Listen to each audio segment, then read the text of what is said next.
8 Roma 5, 8, Allah menunjukkan kasih-Nya kepada kita dalam hal ini, ketika kita masih berdosa, Kristus telah mati untuk kita. Roma 5, 8 Allah ingin semua orang diselamatkan dan memperoleh pengetahuan tentang kebenaran. 1 Timotius 2, 4 Tetapi tidak semua orang akan diselamatkan. Faktanya, Yesus menunjukkan bahwa hanya sedikit yang akan diselamatkan. Tuhan mengasihi orang berdosa, tetapi Tuhan mencintai semua orang, bahkan mereka yang tidak Dia sukai.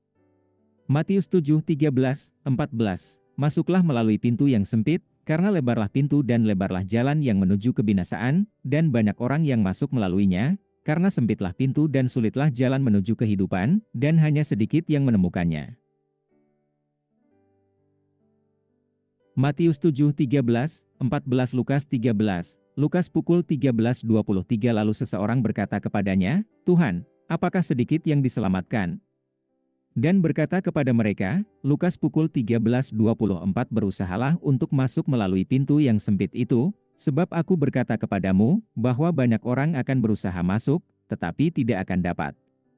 Lukas pukul 13.25 Ketika pemilik rumah bangun dan menutup pintu, dan Anda mulai berdiri di luar dan mengetuk pintu sambil berkata, Tuhan, Tuhan, bukalah bagi kami, dan Dia akan menjawab dan berkata kepada Anda, Tuhan, Tuhan, buka untuk kami, saya tidak mengenal Anda, dari mana Anda berasal? Lukas pukul 13.26, maka kamu akan mulai berkata, kami makan dan minum di hadapan MU, dan engkau mengajar di jalan-jalan kami. Lukas pukul 13.27, tetapi dia akan berkata, aku berkata kepadamu bahwa aku tidak mengenal kamu, dari mana kamu berasal. Enyahlah dariku. Jika Tuhan mengasihi semua orang dan ingin semua orang diselamatkan, lalu mengapa Dia pada akhirnya mengirim sebagian besar orang pergi? Tuhan mengasihi orang berdosa, tetapi Dia tidak menyukai orang berdosa. Bagaimana bisa? Cinta, dalam pengertian Alkitabiah cinta agape tidak sama dengan suka, seperti memiliki preferensi untuk. Sebenarnya, benci, dalam arti tidak menyukai seseorang bukanlah lawan dari cinta. Anda dapat mencintai seseorang dalam pengertian agape dan pada saat yang sama, benci, berada di dekat orang itu.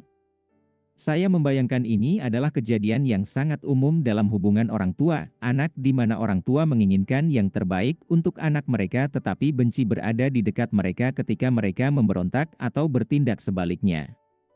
Jadi, misalnya, hari ini ada kontroversi mengenai apakah Tuhan membenci kaum homoseksual atau apakah Tuhan mencintai kaum homoseksual. Kristus membayar dosa-dosa dunia, seperti yang tertulis, Dia adalah kurban penebusan untuk dosa-dosa kita, dan bukan untuk dosa kita saja, tetapi juga untuk dosa seluruh dunia. 1 Yohanes 2:2 Jadi, setelah melakukan itu, mengapa Tuhan tidak membuat keselamatan tanpa syarat? Karena ada tertulis, Tuhan begitu mencintai dunia, sehingga Dia memberikan anaknya yang tunggal, bahwa siapapun yang percaya kepadanya tidak binasa, tetapi memiliki hidup yang kekal. Karena Tuhan tidak mengirim putranya ke dunia untuk menghukum dunia, tetapi untuk menyelamatkan dunia untuk barang siapa percaya kepadanya, ia tidak dihukum, tetapi barang siapa tidak percaya, ia sudah dihukum, karena ia tidak percaya dalam nama anak Allah yang tunggal.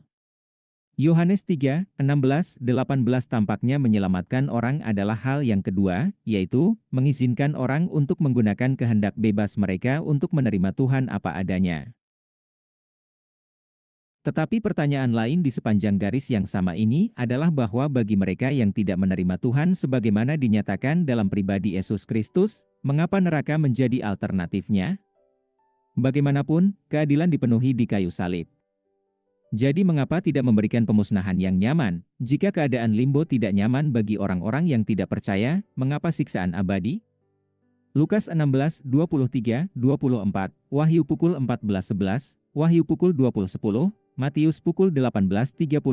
Alasan dibalik ini mungkin karena penolakan terhadap tawaran anugerah Allah, mengingat apa yang Dia korbankan untuk mendapatkannya, sangat mengganggunya. Sehingga Dia menuntut orang-orang seperti itu untuk disiksa selama-lamanya. Ia akan menghukum mereka yang tidak mengenal Allah dan yang tidak menaati Injil Tuhan kita Yesus. Mereka akan dihukum dengan kebinasaan kekal dan disingkirkan dari hadirat Tuhan dan keagungan kuasa-Nya. 2 Tesalonika 1, 8,9, lihat juga Lukas 29, 19, pertanyaan diskusi bagaimana Allah menunjukkan kasih-Nya kepada orang berdosa? Meskipun membayar dosa, dan mengingat bahwa Dia ingin semua orang diselamatkan, mengapa Tuhan tidak membuat keselamatan tanpa syarat? Misalkan Anda memiliki negara Anda sendiri di mana Anda bertanggung jawab. Misalkan ada negara lain di mana beberapa orang ditahan di penjara karena kejahatan yang mereka lakukan. Sekarang anggaplah Anda pergi ke negara itu dan membayar para penjahat ini untuk dikirimkan kepada Anda. Apakah Anda akan memberikan persyaratan pada mereka untuk tinggal di negara Anda? Pengakuan iman Tuhan Yesus Kristus, saya mengakui dosa-dosa saya, dan saya bertobat dari dosa-dosa saya, dan saya mengakui Tuhan Yesus Kristus sebagai satu-satunya dan cukup juru selamat hidup saya, menulis nama saya dalam buku kehidupan. Dalam Efesus 2, 8, 9 ada tertulis, karena kasih karunia kamu diselamatkan oleh iman, dan ini bukan dari dirimu sendiri, itu adalah pemberian Tuhan.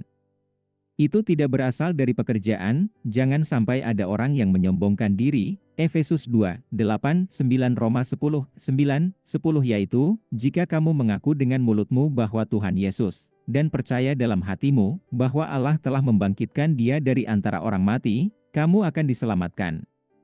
Karena dengan hati orang percaya kepada kebenaran, dan dengan mulut orang mengaku kepada keselamatan.